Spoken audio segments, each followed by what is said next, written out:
Hi, my name is Cameron Miller, and this is a reflection on the 25th week of Pentecost from the readings from the Revised Common Lectionary, and this is Trinity Place in Geneva, New York.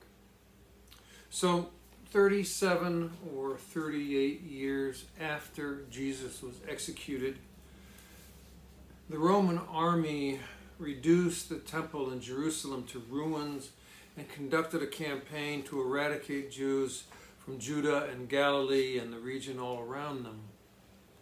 They set fire to the temple, and it is said that it burned so intensely that the stones themselves caught fire.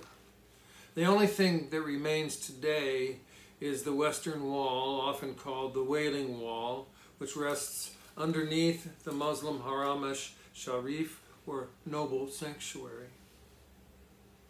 Chapter 13 in the Gospel of Mark, from which we read a piece today, is one of the primary internal elements through which scholars date that gospel.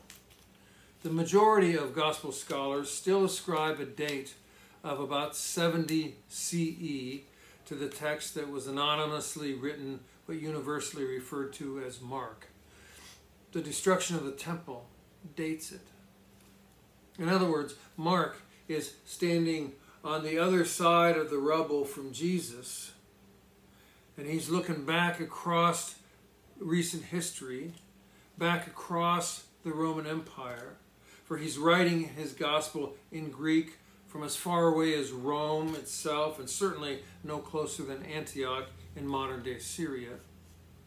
Even the literary form that we know as gospel appears to be an ancient Greek and Roman genre.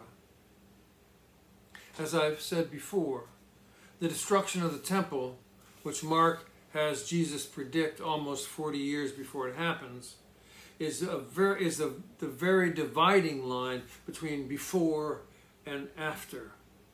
For Judaism and everybody related to it, the world before and the world after the destruction of the temple was as much a distinction as between night and day. Everything had changed.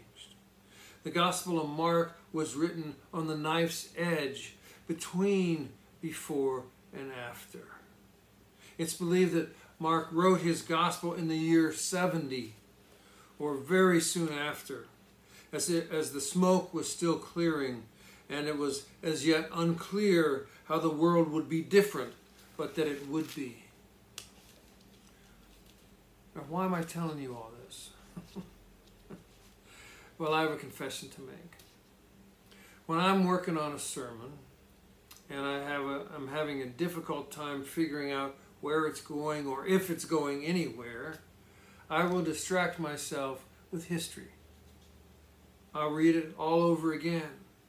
I'll read about the periods and the people and the scholarship I've read about so many times before. It's a black hole I can fall into, which I did multiple times this week because I'm stuck.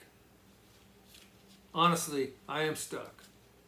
The best I can do is tell you where I traveled before I got stuck. Now, every story has an ending, but like beginnings, not all endings are equal. Our culture here in the United States is spun from the threads of happy ending stories. Whether old westerns or political mythologies, animated heroes or rom-coms, we rarely, if ever, tell a story that does not have a happy ending, at least not in the popular culture.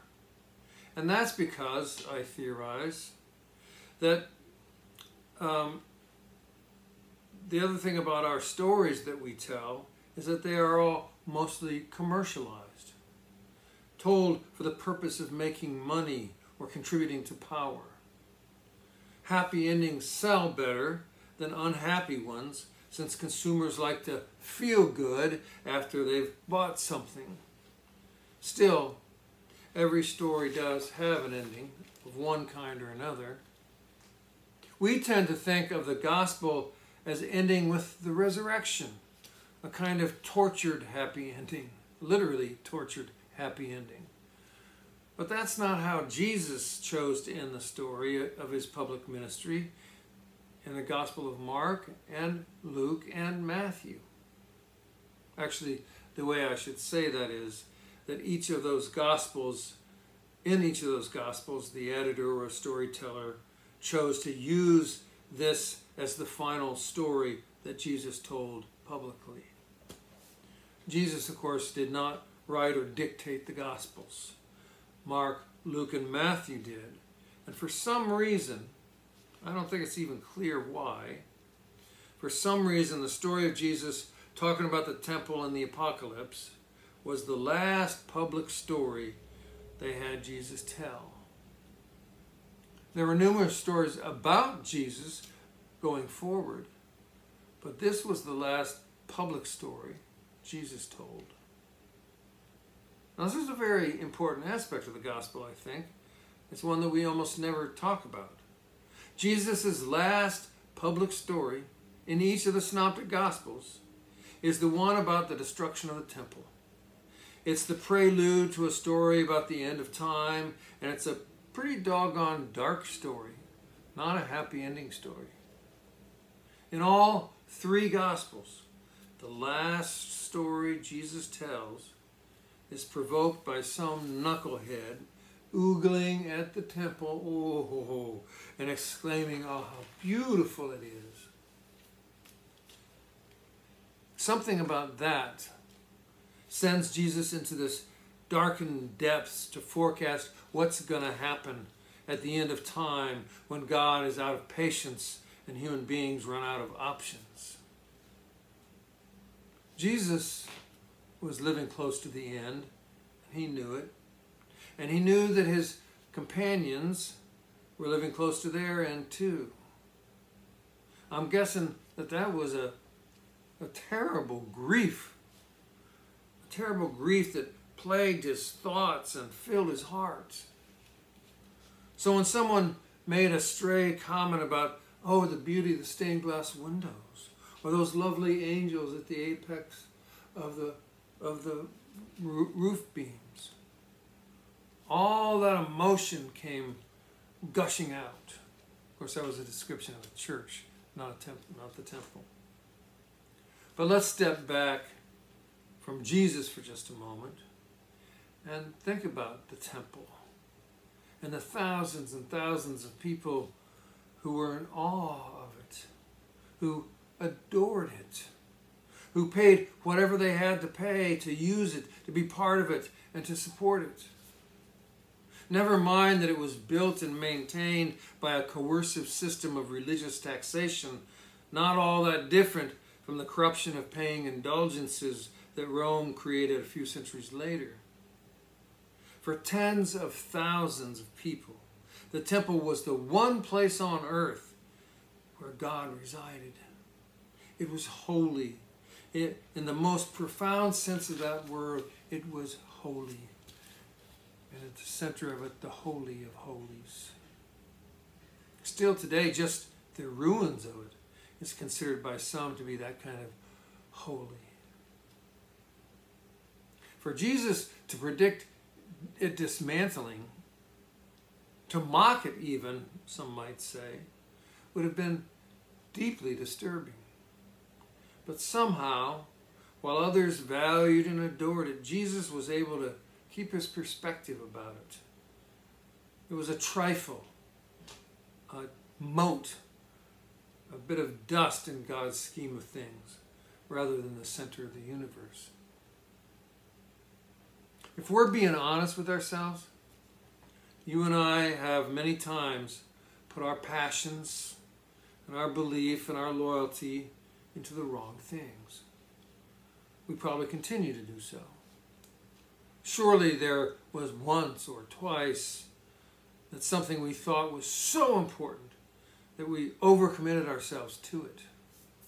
Or something or someone was trusted more than we should have. But at the time, we could not be dissuaded from our idealized view. Wasn't there something or someone we stood in awe of, only to discover it was not quite as awesome as we had imagined? At those times, was there someone among our friends or family poking at us to stand back and to take another look? Was there someone prodding us to keep a more critical eye? And didn't they make us so angry? My point is that idolatry is alive and well in the 21st century, in you and in me. The value of things we happen to love gets inflated to such a degree that we lose perspective. We begin to ascribe to them a sacredness that should be reserved only for God and for what God loves. Now, that's not to say that what we care about is unimportant or should be dismissed willy-nilly, but rather that we need to keep them in perspective. Well, that right there is where I got stuck. Maybe that's just as good a place to get stuck as any. We're still under the shroud of a pandemic. And while we may feel a lot safer having been vaccinated, we know it can still be dangerous, and we know that many others continue to be in harm's way. We know the economy hasn't recovered fully, and we don't know when it will. How do we stop? How can we stop and breathe and gain perspective again? Likewise, in this I think I can speak for nearly every side and angle of our current polarized political culture when I say that the swirling conflicts around us get to be overwhelming and makes everything feel precarious and vulnerable, where just a few years ago it all felt predictable and endlessly ongoing. How do we stop, breathe, and gain perspective again? I don't know exactly. Probably different for all of us. But I'll remind us what Jesus did in that moment, that perhaps he needed a little perspective. And it's a little risky to mention it, even though it's right there in the Gospel of Mark, because some people really won't like the implications of this. But what Jesus does at that moment, the very next thing, after talking about the temple and talking about the apocalypse, Jesus goes to the house of a close friend and is there surrounded by other close friends who share a meal together, a very Jesus thing to do. It's the gathering of his community, his spiritual community, and his actual community. It's a time, it says in the gospel, when they talk about what's next. Where will they go? What will they do? What's their vision of the next thing? And in the midst of that dinner, and in the midst of that conversation, someone, Mark doesn't name her, brings oil and gives Jesus a massage.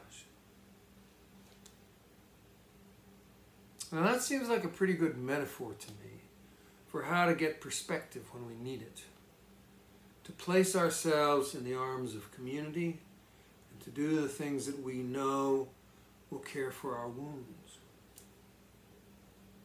Like I said, it's hard to know where to go with a guy ranting about the end of time and predicting the destruction of what everyone believed was sacred. So the place I went was exactly where Jesus did, into the arms of community and allowing himself to receive love and tenderness in their arms. Well, that's all I got, except to wish you a great deal of peace and healing.